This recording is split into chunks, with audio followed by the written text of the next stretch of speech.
Hello, it's Weekend Handicapper from weekendhandicapper.com. In this video we're going to talk about the Whitney. The Whitney at Saratoga.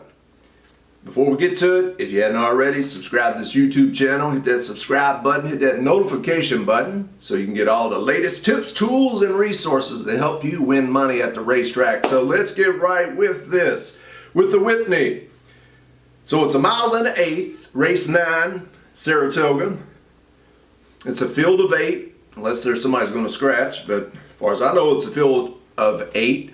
Number 1, Imperative, has won at this distance.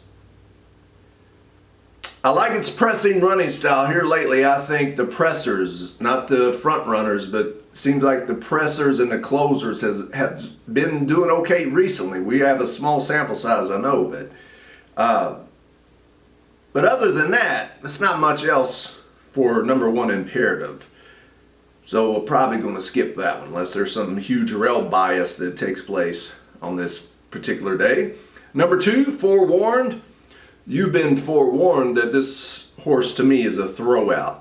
It's been working out okay, but that's about all I can find with this horse. I think there's certainly more talented horses with better factors, positive factors going for it. So skip number 2, Forewarned. Now, number 3, Monongahela. Love saying that word, even when I get it wrong. Monongahela. Number 3, good trainer. Jason Service has a pretty good year. Definitely good year for this trainer.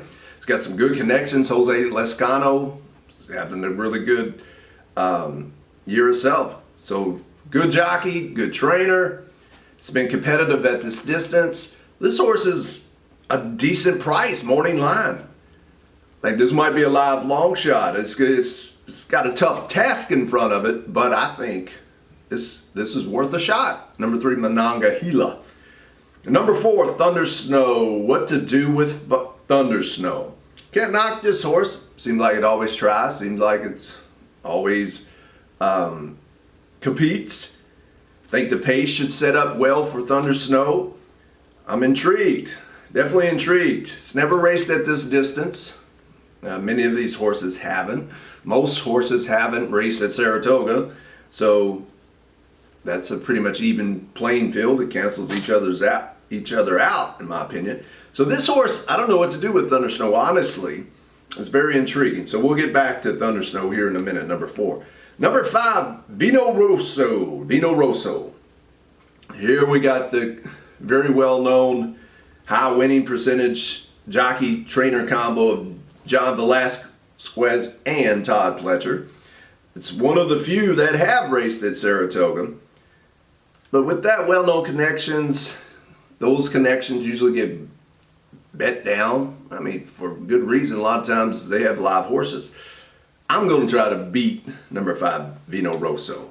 And hopefully the general wagering public will bet this horse because they see Todd Pletcher, they see Johnny V, and hopefully the other prices on the other horses will go up, help our cause if we're right. Number 6, McKenzie, your morning line favorite. Of course, a good horse. Bob Baffert, Mike Smith. It's a consistent horse, but it's coming off a layoff, so favorites. I always try to beat favorites, especially heavy favorites. I'm always looking to see where some kinks in the armor is, where I can possibly have an advantage, and anything that can say, okay, well, maybe I should bet on this horse or that horse instead of this heavy morning line favorite. That's what I'm going to try to do. It's a good horse, don't get me wrong. Coming off a layoff, I don't think it's coming into this race that well, in my opinion. I'm not a horse expert as far as like trainer or you know, that sort of thing. I'm a handicapper.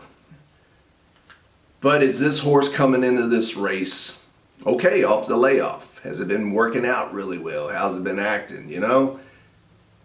Maybe it's worth a shot trying to beat number 6, McKenzie. This is going to be tough to do probably. Number 7, Yoshida. Seems to like Saratoga. Raced pretty well there. Likes the distance of 1 1/8 miles. Will it win? I doubt it, because there's other talented horses in this race, but you maybe should include that number 7 Yoshida in your exactas, trifectas, superfectas if you play those. And number 8, the final horse in this race, Preservationist. Hey, this horse got a lot going for it, I think. But there are some negatives. Outside posts, being that far outside, maybe that's a negative. How much stock are you going to place into that horse being outside like that? It's about some of the best speed figures in this field. That last race, very impressive. Ran a heck of a race. Earned a big time speed figure. But will that take too much out of that horse? Will it regress? Will it bounce, as some like to refer to it as? It's never raced at this distance. It's never raced at Saratoga. But again, most of these horses are in that same category.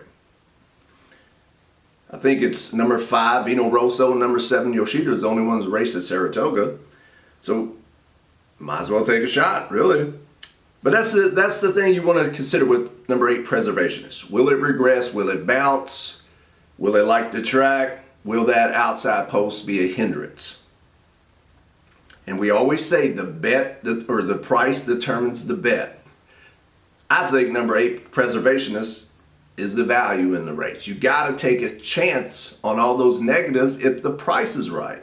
And if you think number 6, McKenzie's vulnerable, and it's worth a shot, because on paper, it's got a lot of good things going for it, really. I think this could be the value.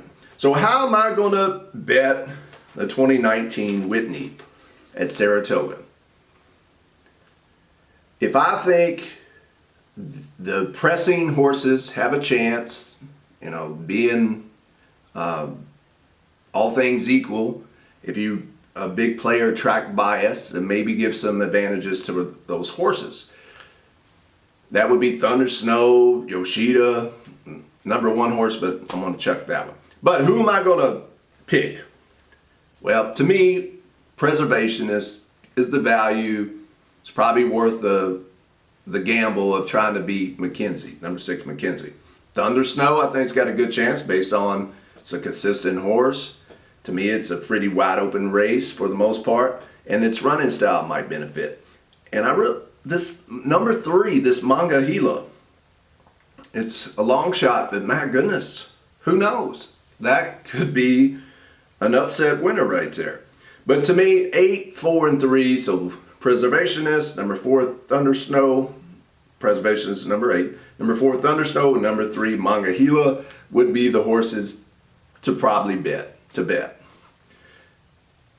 Then you could put those in exactas if you wanted to. Whether you box, if you like to box, or put Preservationist. And I would put number 3 and number 8 over top with 3, 4, 7, 6, 8 underneath. But it's hard when I do these videos to recommend certain exactas because I don't know what the price is going to be. If I think Preservationist will win, McKenzie comes in second place.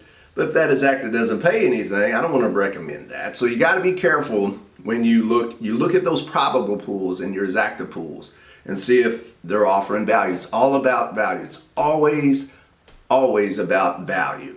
Okay? But some of these combinations, 3 and 8, 8 and 3, probably going to pay pretty good if you can get McKenzie out of the second spot. But you might be smart to put some saver bets, we call them, exacta saver bets with McKenzie over top. Because if McKenzie beats you, okay, that's probably what's going to happen. But if you put McKenzie over top of number 3, Mangahila, number 4, Thunder Snow, number 7, Yoshida, and number 8, Preservationist, then you're at least preserving your bankroll. You'll get something out of the race. But number 6, McKenzie over the number 8 might not pay much. All right, so always in those exotic pools, exacta pools, look to see what they're paying before you bet. All right, but maybe not get too fancy. Think a nice win bet on number 8, Preservationist, number 3, Monongahela would be pretty wise, and that would be fine. If you could get a profit, anytime you get a profit, that's great. I'm gonna watch out for Thunder Snow though, because if that one's just very intriguing. Whew, it's gonna be a tough race, but it's a good betting race in my opinion. If you think you could beat McKenzie, then you have several options.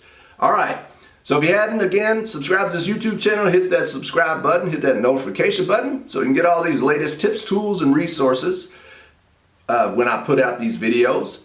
Hopefully you pick a winner on the Whitney race at Saratoga. And until next time, happy handicapping and smart wagering. And check out weekendhandicapper.com. Take care.